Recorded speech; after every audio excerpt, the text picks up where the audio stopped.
Undercover Carson, secret agent.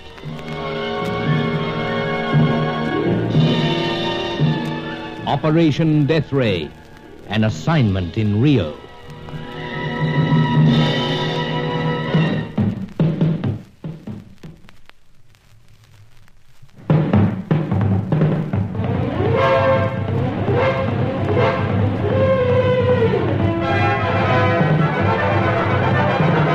It seemed that our search for the missing scientists, and so the secret of the Deathray, was to be jeopardized by the apparent treachery of Sir Giles Davenport's servant, Angelo. Though we both could have sworn he was the most faithful peon in South America, it seemed without question that he'd contacted 3 women, each suspected of working against us in the hunt for the dread secret weapon. But from a distance, I was able to watch him going about the contacting of Faye. There was some doubt whether the fellow really was Angelo. This was climaxed by his dramatic appearance at Sir Giles' apartment. He was badly knocked about, unconscious as we settled him down on a sofa. Poor fellow Carson, he looks a frightful mess. That doctor you just phoned, Sir Giles, reliable? Well, I should say so. He's patched me up myself many a time. You're not referring to professional skills, eh? Oh, yes, I get it. Mind's his own business, never asks awkward questions. Good. I can scarcely wait for him to wake up and talk. I must have the satisfaction of knowing it wasn't he who tried to sell us out to your lady loves. Well, there's one thing practically certain, sir. This is not the chappie I saw today. They're not dressed the same? Yeah. Other chappie wearing jacket. And Angelo wearing this dark coat. So? And moreover, Carson, I'd say he'd been wearing it continually for some days. Exactly, sir. Mud and dirt caked on it. Though it is strange. What's strange? Don't go talking to that confounded pipe. Broad daylight, sir. Strange how Angelo should make apartment without attracting attention. There's a back entrance, you know. So, but look at the state he's in. Yes, I must agree. It's all so baffling. Much and all as I hope this trusted fella turns out to be the innocent party, I can't help harking back to that telephone call. Helena Jensen's flat. Indeed. You say it was Angelo who contacted her? Voice didn't say, of course. Not while I was there, I mean. And you didn't actually have your ear to the receiver? No, sir. Possible doubt that voice over phone was Angelo's. Then I've fresh hope. But I do wish Mendel would arrive. Mendel? Oh, yes, the doctor. Patient stirring, too. He is? Why, Joves, yes. How did he get into this state? Excellency. He wants you, sir. I'm here. By your side, old fella. Excellency, take it gently now. You must know this. I better hear it, sir. Excellency, it is not I who betray you. As if I ever believed that. But, Angelo, who is this other person? A relative, Excellency. Relative? One of those many relatives you have scattered throughout length and breadth of Rio? See. To a great extent, that sets my mind at rest. But relatives still looser. Joves, yes. Angelo, old chap. This is Carson. Indeed. Don't try getting up. Take it easy. Many questions, but this one. Where have you been? I said, never beyond it. Never beyond where? This building, Zeno. What's this? Never beyond the apartment block? Angelo. Out to it again, sir. It grows even more baffling. There'll be rhyme and reason in due course. Let's hope so. But I do wish Mendel would arrive. Angelo's knocked about all right. Perhaps more seriously than we know.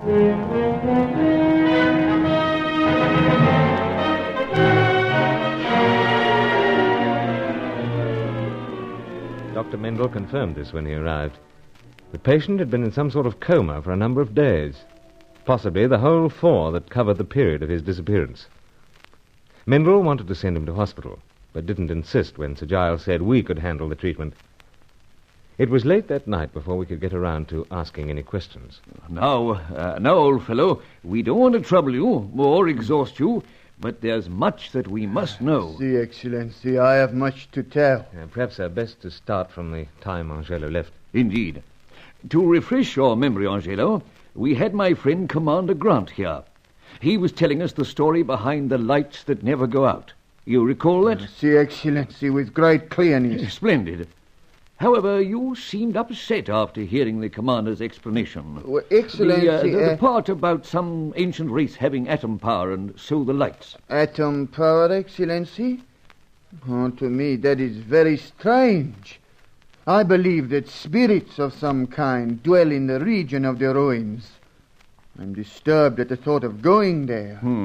Well, perhaps that does explain one point. I'd say so, sir. Right then. But you went off from here, Angelo, to see your relatives. The ones from whom we received word that Charco, the elusive scientist, was connected with the search for these lights. Indeed, Excellency, but I regret to tell you that I did not get beyond this building. Now, for this building business. I was lured into the darkness of the basement. Yes. But by whom? A relative, Excellency. Go on. A great struggle took place. And when a person is mad, he has strength that is much superior. You mean this relative out of his mind? See. Now, let's get this straight. He knocked you out, left you in the basement of this apartment building. That is so. And been there since? Until I recovered sufficiently to come up here. Right. Now, more about this relative. Joves, yes. Senor Carson, for some time I've been doubtful of him, and his opportunity to turn upon me occurred with the death of a certain Galveo. Galveo?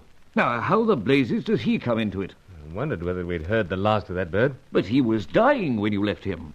Shot through the chest with an arrow. True, Excellency. Old fellow, I hate to press you, but we must know. It was from this insect of a relative that I was able to discover in what dark part of the city Galveo might be found. I recall that.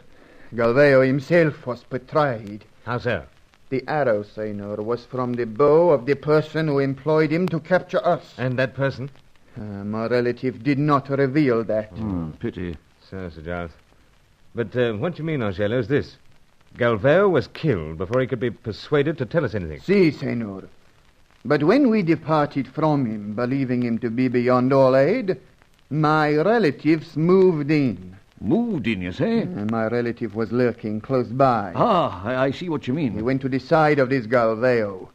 In the moment of death, Galveo had only hatred of his former employer. For this reason, he did not hesitate to reveal to my relative much information. That being? The various senoritas who are interested in the affairs of Senor Carson. That's how he got the list, eh? Indeed. Delivered into his hands, my relative believed there was much information which might bring to him certain good fortune. So he approached the various women. Then he has already approached them? I fear so. Over the last 3 or 4 days. He is crazy, treacherous. And a trifle dangerous to our plans. It could be disastrous. And there's so much at stake. The lives of so many innocent people involved. We're at his mercy still, seems. Howsoever, Angelo, did he mention Roger Deauville? No, Senor. He's a suspect. At least we've marked him down as such. Afraid so, sir. We're afraid so. Old school chums.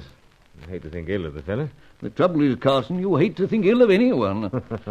But Angelo's managed to come up with a great deal of information. So, puzzles me how he got it. Senor, this relative of mine was crazy with madness. While he holds the knife at me, I try to play him along. And he keeps boasting that now he will make this sudden fortune for himself. He says that our own mothers would not tell us apart, so great is our likeness in appearance and manner. Appearance and manner? Carson, that phone call. Seems to explain it.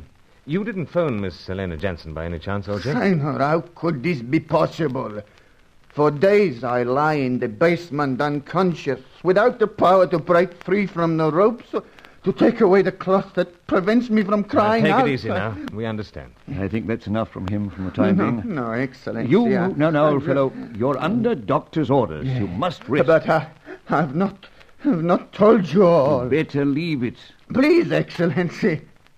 I gather this strength. All right. Take your time, then. The insect of a relative, Excellency. He tells me that he is aware of something more of this Chaco and his search for the lights that never go out. Chaco again, huh? Yeah, but go on. The search, Senor, was by a plane that alights upon the water. Seaplane? Si, Senor. He's out again. Yes, I fear so. We've exhausted him. Well, we'll let him rest, and meanwhile digest all he's told us. But that relative is still loose.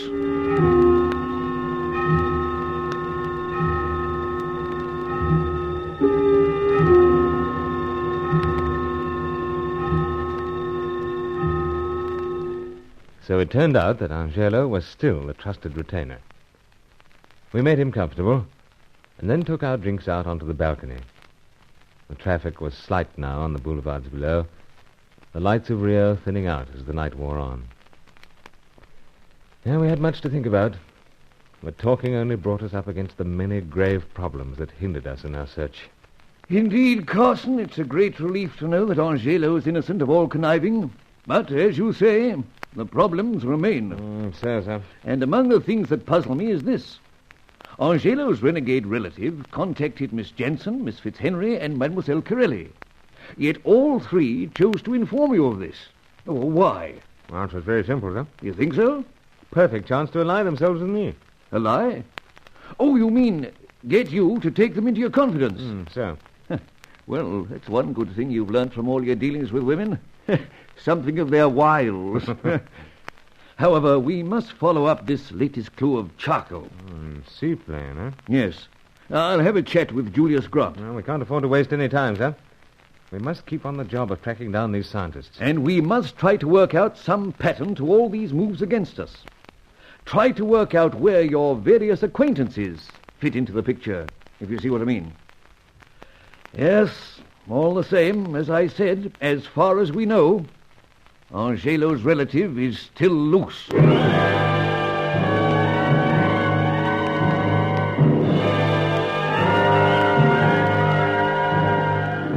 It seemed obvious that our next move must be a search for the lights that never go out. But meanwhile, Angelo's renegade relative was the most immediate obstacle between us and the grim prize of Operation Deathray.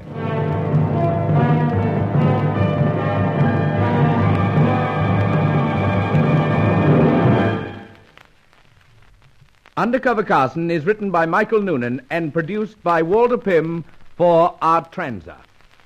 Join Lost in Brazil tomorrow for the next episode of Undercover Carson. Also, visit our channel, rumble.com/c/Lost in Brazil for more episodes like this, and visit rumble.com/c/GAR for more radio programs like this.